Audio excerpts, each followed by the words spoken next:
So, ayan guys, magandang araw sa inyong lahat.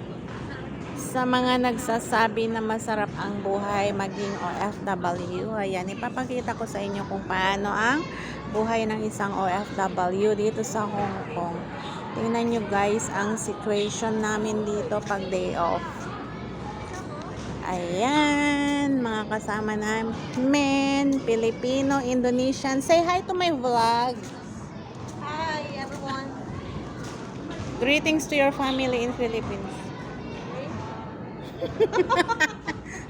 So, ayan ang buhay naming mga OFW guys. O, tingnan nyo, masarap ba ang buhay magiging OFW?